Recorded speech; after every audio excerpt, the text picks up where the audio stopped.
எம்பிரான் சிறப்புலி நாயனார். சோழ நாட்டில் மிக பழமையானதாகிய ஓரூர் உள்ளது. மிகவும் அழகியது. உலகத்துள்ளோர் வறுமை காரணமாக இறந்து சென்றால் இல்லை எனாது வேண்டுமளவு வரையாது கொடுக்கும் தன்மை உடையோர் வாழும் ஊர் என திருஞான சம்பந்தரால் குறிக்கப் பெற்ற பதி ஆக்கூர் என்னும் பெயர் பெற்றது.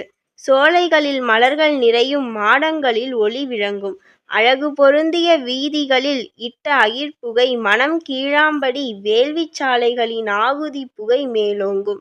கரும்பு ஆலைகளை கழுகுகள் வேலி போலச் சூழ்ந்திருந்த அவ்வூரில் நான்மறைகளை ஓதும் மறையவர் குலத்தில் தோன்றியவர் சிறப்புலி நாயனார். விடமுடைய கண்டத்தையும் எண் தோள்களையும் உடைய சிவபிரானின் திருத்தொண்டினை மேற்கொண்டு ஒழுகும் சீலமுடையவர்.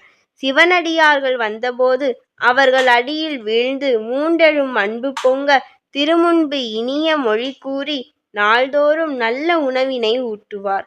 மேலும் வேண்டும் எல்லாவற்றையும் மழைபோல கொடுத்து உதவுவார். திரு ஐந்தெழுத்தை முறையாக ஓதி முத்தி வளர்த்து அவ்வேள்வியை சிவனுக்கே உரியதாக்கினார். சிவனடியார்க்கு எக்காலத்தும் இடையராது கொடுத்தலால் வள்ளல் தன்மையை தமதாக்கிக் கொண்டு இறையருளில் இன்புற்றார். திருச்சிற்றம்பலம்.